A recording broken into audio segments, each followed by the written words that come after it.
السلام علیکم دوستو، اس ٹیوٹوریل کے تھرو آج ہم ایک بہت انٹرسٹنگ ٹاپک کو سٹارٹ کرنے لگے ہیں جو کہ آپ کے ڈیولپمنٹ کے کریئر میں بہت امپورٹنٹ رول پلے کرتا ہے، ویلیویبل ہوتا ہے، اور اس ٹاپک سے ریلیونٹ مہارت آپ کے ڈیولپمنٹ کے کریئر کو اسٹرانگ بنانے میں بہت ہیلپفل ہوتی ہے۔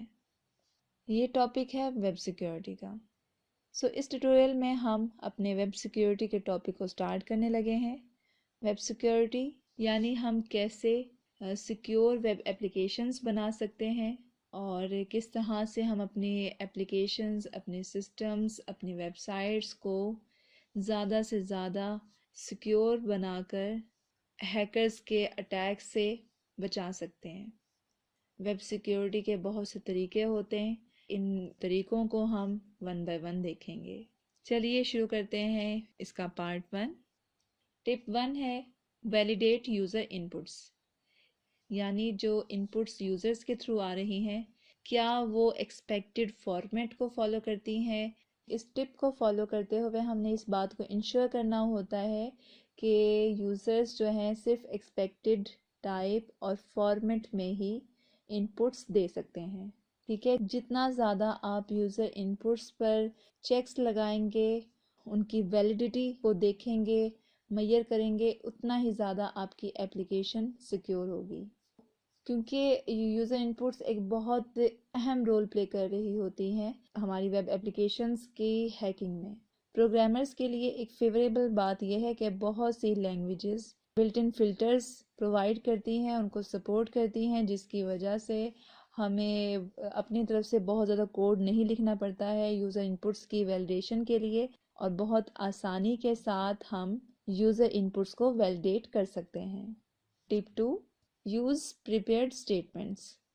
ایس کیو ایل کی سمپل اسٹیٹمنٹس کی بجائے ہمیں پریپیئرڈ اسٹیٹمنٹس استعمال کرنی چاہیے۔ ان کا ایک فائدہ یہ ہے کہ ان کی وجہ سے ہماری ایگزیکیوشن کافی فاسٹ ہو جاتی ہے۔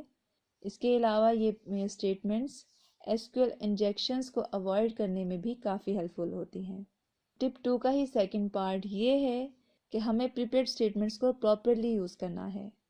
The problem with SQL injection is that a user input is used as part of SQL statement۔ ہم یوزر انپٹ کو SQL اسٹیٹمنٹ کے پارٹ کے طور پر استعمال کر رہے ہوتے ہیں۔ SQL انجیکشن کے مسائل کی ایک بڑی ریزن یہ ہوتی ہے کہ ہم یوزر انپٹس کو اپنی SQL اسٹیٹمنٹس کے پارٹ کے طور پر استعمال کرتے ہیں۔ پریپیئرڈ اسٹیٹمنٹ کو ہمیں اس طرح سے یوز کرنا چاہیے کہ اس کے تھرو ہم یوزر انپٹ کو انفورس کر سکیں کہ وہ ایس کیو ایل اسٹیٹمنٹ کا پارٹ بننے کی بجائے ایس کیو ایل اسٹیٹمنٹ کے کسی اسپیسیفک پیرامیٹر کا کانٹینٹ ہو۔ گیون ایگزامپلس کے تھرو آپ پریپیئرڈ اسٹیٹمنٹ کے استعمال کے دونوں طریقوں کو دیکھ سکتے ہیں، جس میں یہ والا طریقہ یوزر انپٹ کو ایس کیو ایل اسٹیٹمنٹ کے پارٹ کے طور پہ استعمال کرتا ہے، جبکہ یہ والا طریقہ یوزر انپٹ کو صرف ایس کیو ایل اسٹیٹمنٹ کے خاص پیرامیٹر کے کانٹینٹ کے طور پر استعمال کرتا ہے۔ ٹپ 3، hashed passwords in D be. اب اس پوائنٹ میں ہم دیکھیں گے کہ ہمیں اپنی ڈیٹا بیس میں پاسورڈز کس فارمیٹ میں رکھنے چاہیے، کس طرح سے وہ وہاں پہ ویزیبل ہونے چاہیے۔ ایک طریقہ یہ ہے کہ ہم اپنے پاسورڈز کو پلین ٹیکسٹ میں سیو کریں، جو کہ ورسٹ میتھڈ کنسیڈر کیا جاتا ہے۔ ہیکنگ کے بہت چانسز ہوتے ہیں۔ Don't keep passwords in plain text in D B. دوسرا طریقہ یہ ہے کہ ہم اپنے پاسورڈ کو کسی کی کے تھرو انکرپٹ کر کے ڈی بی میں رکھیں۔ یہ پہلے والے طریقے سے کچھ بہتر ہے مگر ریکمینڈڈ نہیں ہے۔ تھرڈ اینڈ گڈ وے کہ ہم ہیشڈ پاسورڈز کو ڈی بی میں رکھیں، یہ طریقہ ریکمینڈڈ ہے۔ Hashing and symmetric encryption. یہاں پر ہم ہیش پاسورڈز اور انکرپٹڈ پاسورڈز کی کچھ پراپرٹیز دیکھیں گے۔ Hashed passwords one way function ہوتا ہے۔ ہیشڈ پاسورڈز ریورسیبل نہیں ہوتے ہیں۔ پلین ٹیکسٹ سے ایک بار ہم نے ان کو چینج کر دیا ہے، اس کے بعد ہم انہیں دوبارہ سے پلین ٹیکسٹ میں کنورٹ نہیں کر سکتے ہیں، جبکہ ہم انکرپٹڈ پاسورڈ کو پلین ٹیکسٹ سے انکرپٹڈ فارمیٹ میں لے کے جا سکتے ہیں اور انکرپٹڈ فارمیٹ سے دوبارہ پلین ٹیکسٹ میں لا سکتے ہیں۔ ہیشڈ پاسورڈ میں ہم پلین ٹیکسٹ سے جب ایک بار پاسورڈ کو ہیشڈ کر دیا ہے تو اس کے بعد ہیشڈ پاسورڈ کو ہم پلین ٹیکسٹ میں کنورٹ نہیں کر سکتے ہیں۔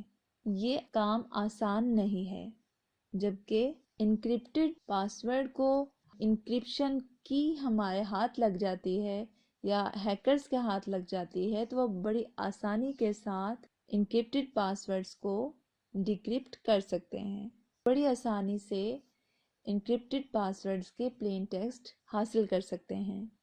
ایک اہم چیز جو ہمیں ہیشڈ پاسورڈز کے لیے دیکھنی ہوگی وہ یہ ہے کہ ہم کون سا ہیشنگ الگوریدم یوز کریں۔ اسی طرح سے انکرپشن الگوریدم کی سلیکشن بھی ایک اہم پوائنٹ ہے۔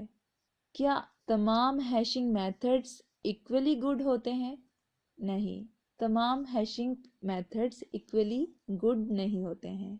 ہیشنگ الگوریدمز کے لیے brute force attacks, dictionary attacks and Rainbow table attacks جو ہیں وہ کافی کریٹیکل ہوتے ہیں۔ پریویس ہیشنگ میتھڈز کافی فاسٹ ہیں اور ان کی اسی پراپرٹی کی وجہ سے اٹیکرز کے لیے بروٹ فورس اٹیکنگ کا پروسیس کافی آسان ہے، اس لیے ہمیں سلو ہیشنگ میتھڈز یوز کرنے چاہیے۔ اس کے علاوہ ایک سالٹنگ میتھڈ بھی ہم ہیشنگ میتھڈ کے ساتھ یوز کر سکتے ہیں اپنے پاسورڈ کو زیادہ سے زیادہ سیکیور کرنے کے لیے۔ Look forward to see you in the next part. Till that, bye bye.